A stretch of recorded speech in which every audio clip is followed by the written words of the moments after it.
जी, आज हमारे साथ स्टूडियो में हैं भोपाल से हकीम सैयद कमर अली जी। तो कमर अली जी, आज मुख्य मतलब जो समाज में चीज़ें आ रही हैं स्वास्थ्य के प्रति कि लोग अच्छे खासे भर्ती होते हैं, एडमिट होते हैं अस्पताल में, लेकिन कुछ समय के बाद पता चलता है कि आदमी तो अच्छा खासा गया था हॉस्पिटल और उसकी डेड बॉडी आती है बाहर। तो आपको और ख़ासकर ये देखने में आ रहा है जिस तरीके से मतलब कि वैक्सीनेशन के बाद में ये सारी चीज़ें बैठे बैठे लोग दे रहे हैं, तो इसमें थोड़ा सा आप प्रकाश करेंगे कि ये सब चीज़ें हॉस्पिटल में हो रही हैं या क्या उसमें चीज़ें हैं, उनके बारे में थोड़ा सा बताएंगे।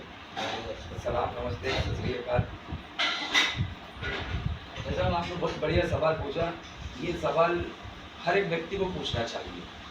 आज जो आपने पूछा है, ये मानव शरीर जो है परमात्मा ने इसको जो बनाया है, इसको डॉक्टर बनाकर भेजा है। ये अच्छा। शरीर के अंदर ऐसे बैक्टीरिया होते हैं जो किसी भी तरीके का खाने पीने से इन्फेक्शन हमारे शरीर में पहुंच जाता है, फंगस पहुंच जाता है, उसको नष्ट कर देते हैं वो बैक्टीरिया। लेकिन आपको अभी का नज़र आ रहा है, आपको 2021 के बाद का नज़र आ रहा है, लेकिन मैं इतिहास में उस दौर का मेरे नज़र आ रहा है कि जब हम माँ के गर्भ में रहते हैं ना, तब से उस बैक्टीरिया को मार दिया जाता है। तकरीबन 30 से 35-40 साल से हमारे शरीर के अंदर ऐसे पॉइजन डाले जा रहे हैं, अच्छा, ऐसे पॉइजन डाले जा रहे हैं जो हमारे ईश्वर ने मानव शरीर को स्वस्थ रखने वाले बैक्टीरिया पैदा करे थे, उनको नष्ट कर दिया जाता है माँ के गर्भ के अंदर। वो कैसे जी, मतलब माँ के घर में जब बच्चा होता है, जो आप जाते हो आंगनबाड़ी, जो आपके घर पे आती हैं, उनको क्या दूरबीन लगा रहता है कि इसकी बच्चा स्वस्थ नहीं पैदा होगा? बिल्कुल ऐसा तो नहीं रहता। वो वहाँ बैठे हुए 20,000 किलोमीटर दूर बैठे हुए व्यक्ति हमारी महिलाओं की जांच कर लेता है कि इसकी महिला सही बच्चा पैदा नहीं कर पाएगी। तो असंभव तो नहीं। हम 3 पीढ़ी पहले देखे ना भाई साहब, हमारे दादा परदादा के टाइम पे ये हॉस्पिटल देखे आपने? बिल्कुल नहीं जी। बच्चे कितने होते थे उनके? 6, 7, 8, 5। हॉस्पिटल आने से हम कितने बच्चे पैदा कर रहे हैं? एक तो ज़्यादा से ज़्यादा। तो आपको नहीं नजर आ रहा? बिल्कुल आ रहा है ये चीज़ें, तो हम अपने दौर में भी काफ़ी चीज़ें शुरुआती दौर में अपन ने देखी है कि ये दवाई का ये सारी चीज़ें कम हुआ करती थी गाँव में, लेकिन सही 100, 120 तक 110 साल, 80-90 साल तो नॉर्मल रहती थी उनकी, जो कभी दवाई नहीं लेते थे। और आज हम माँ के घर में आते हैं, हमारी स्थापना जिस रोज से होती है उस रोज से हमारी ऊपर निगरानी रखी जाती है कि हमारे शरीर के अंदर जो इन्फेक्शन को ख़त्म करने वाले बैक्टीरिया होते हैं, जो बुरी चीज़ें हमारे शरीर में पहुंच जाती हैं, उनको टट्टी के जरिए, बाथरूम के जरिए, उल्टी के जरिए बाहर कर देते हैं। और अगर बॉडी में भी आ जाते हैं तो पसीने के जरिए बाहर हो जाते हैं। लेकिन उन बैक्टीरिया को मारा जा रहा है, आज से नहीं है। आप जब देख रहे हो हमारे दादा परदादा 8-10 बच्चे पैदा करते थे और आज हम 2 और 3 पे आ गए, तो हमारे इम्यूनिटी पावर को कमज़ोर कर दिया गया, जिसके कारण हमारे वंश नाश हो रहे हैं। और अभी आप जो बात कह रहे हैं कि हम हॉस्पिटल जाते हैं, अच्छे खासी हालत में जाते हैं, और बड़ा प्रश्न है ये। मेरे भाई, मैं आपको बताना चाहता हूँ, अगर हम नाई के पास जाते हैं ना बाल कटवाने के लिए, नाई अगर हमारी इच्छा के बाल नहीं काटता तो हम उससे लड़ जाते हैं। देखा बिल्कुल, ये तो सही बात है। मेरे बचपन के दौर के अंदर मैं भोपाल में संजय दत्त की फिल्म आई थी, उस दौर में एक व्यक्ति ने बड़े बड़े बाल रखे थे। अच्छा। और उसके बाल थोड़े गड़बड़ हो गए थे, तो वहाँ एक लड़ाई हो गई थी, नाई का मर्डर हो गया था। काय के कारण? उसके बाल तो दोबारा 2 महीने में वापस उतने बढ़ जाते, लेकिन बाल गलत करने के कारण मैंने इस पार्ट में मर्डर देखा है। और आप ये बताइए, बेचारा बाल काटने वाले की कैंची इधर उधर हो गई, उसको तो आपने मार दिया,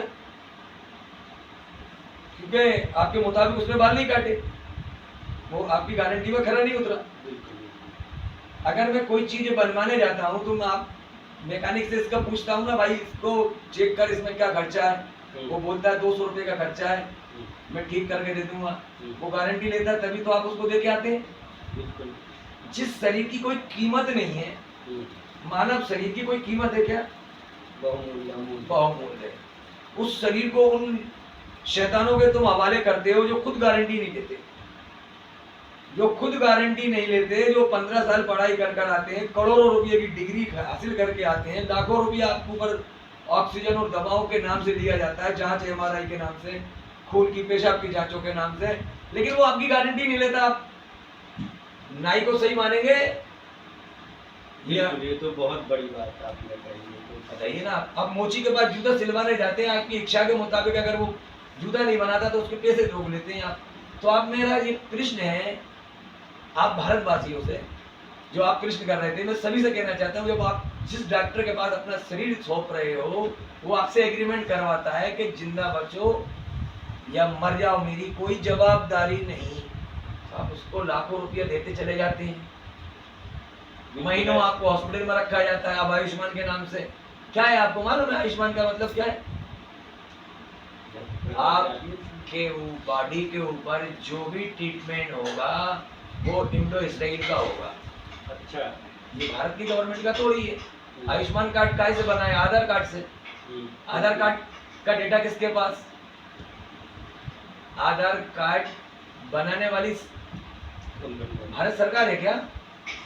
आधार कार्ड पे कहीं भारत सरकार लिखा हुआ है क्या? जिसने आधार कार्ड बनवाया उसी ने आपका आयुष्मान कार्ड बनवाया। छोटी मोटी बीमारी में आप जाओगे, अभी सतना की बात है, अच्छा, वो मुद्दा आ रहा है सतना में पथरी उसको बताई, स्ट्रोक बताया, उसने ऑपरेशन कराया तो किडनी निकालनी। ये नतीजा है वो आयुष्मान कार्ड का। आपके ऑर्गन बेचे जाते हैं। आप 15 साल डॉक्टर से इलाज कराओगे तो महीने में 500 रुपये फीस देते हो, तो 12 महीने में आप कितनी फीस दोगे उसको? 6,000 रुपये। लेकिन आपके पार्ट्स उसको 20 से 30 लाख रुपया दे देंगे, तो वो 6,000 रुपये के लिए 1 साल आपका इलाज करेगा।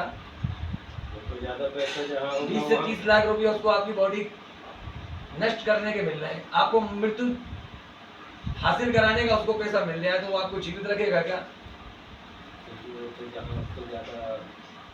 तभी तो वो आपसे साइन करा दिया जाता कि मेरी कोई गारंटी नहीं है। क्यों गारंटी नहीं है? फिर डिग्री क्यों लेके बेटे भाई? आप बताइए ना, कोरोना के टाइम पे झोला छाप डॉक्टरों को बंद करा दिया था।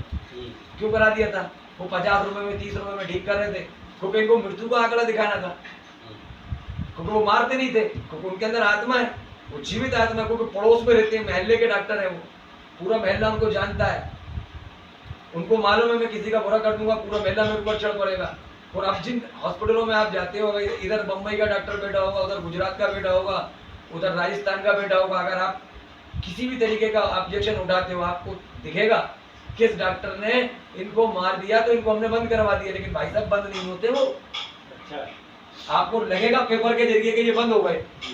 अब यहाँ का डॉक्टर को दूसरी जगह भेज देंगे, वहां वाले को यहाँ बुला लेंगे, भाई तेरा काम इधर का ठीक, अब इधर जागरूक होगा लोग।